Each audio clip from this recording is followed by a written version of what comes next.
আসসালামু আলাইকুম, সকলকে স্বাগত নতুন আরেকটি ভিডিওতে। আজকের এই ভিডিওতে আপনারা জানতে পারবেন নতুন পে স্কেলে সরকারি কর্মকর্তা কর্মচারীদের বেতন ভাতা নিয়ে বিস্তারিত আলোচনা। তো ভিডিওটি আপনারা দেখতে থাকুন। আর যারা আমার চ্যানেলে নতুন অবশ্যই চ্যানেলটি সাবস্ক্রাইব করবেন। সরকারি চাকরিজীবীদের জন্য আসছে বড় সুখবর। দীর্ঘদিন অপেক্ষার পর অবশেষে নতুন পে স্কেল নিয়ে মিলছে দারুণ আপডেট। নতুন বেতন কাঠামোতে পাল্টে পারে সরকারি কর্মকর্তা কর্মচারীদের বেতন ও বিভিন্ন ভাতা।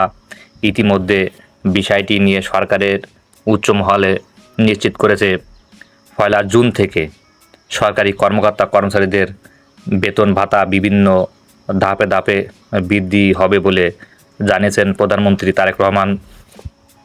প্রথম অর্থ বছরে বেতনের 50% বৃদ্ধি পাবে এবং পরবর্তী 27 এবং 28 সালে বেতনের পরবর্তী 50% ধাপে ধাপে বাড়ানো হবে এবং 28 এবং 29 সালে বেতনের পাশাপাশি অন্যান্য ভাতা বৃদ্ধি করা হবে বলে উচ্চ পর্যায় থেকে জানা গেছে।